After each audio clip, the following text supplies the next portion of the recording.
মুখ্যমন্ত্রী মমতা বন্দ্যোপাধ্যায় অক্টোবরের 1 তারিখে লক্ষ্মীর ভান্ডার চালুর ঘোষণা করেছেন। এবার ভাতা বৃদ্ধির খবর প্রকাশ্যে আসতেই সাধারণ মানুষের মধ্যে উৎসাহ ছড়িয়েছে। জানা যাচ্ছে ভাতা বাড়িয়ে 2100 টাকা করার প্রস্তাব এসেছে, যা পুজোর আগে দারুণ চমক হিসেবেই দেখা যাচ্ছে। মমতা সরকার ক্ষমতায় আসার পর একের পর এক ভাতা চালু করেছে। কন্যাশ্রী, লক্ষ্মীর ভান্ডার, বার্ধক্য ভাতা, বিধবা ভাতা, যুবশ্রী ও শ্রমশ্রী এমন নানা প্রকল্পের মাধ্যমে মধ্যবিত্ত ও দরিদ্র মহিলাদের সহায়তা করছে সরকার।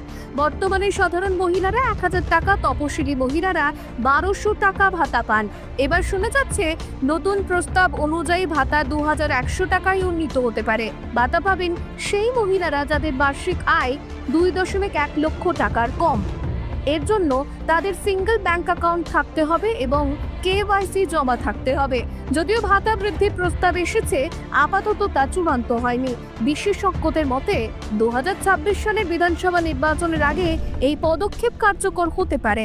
এতে রাজ্যের রাজনীতিতে প্রভাব পড়বে এবং পুজোর মরশুমে লক্ষ লক্ষ দুঃখী মহিলার মুখে হাসিও ফোটাবে। এবার মানুষের প্রত্যাশা পুজোর আনন্দে এই ভাতার বাড়তি সহায়তা যেন আরো স্বস্তি এনে দেয়।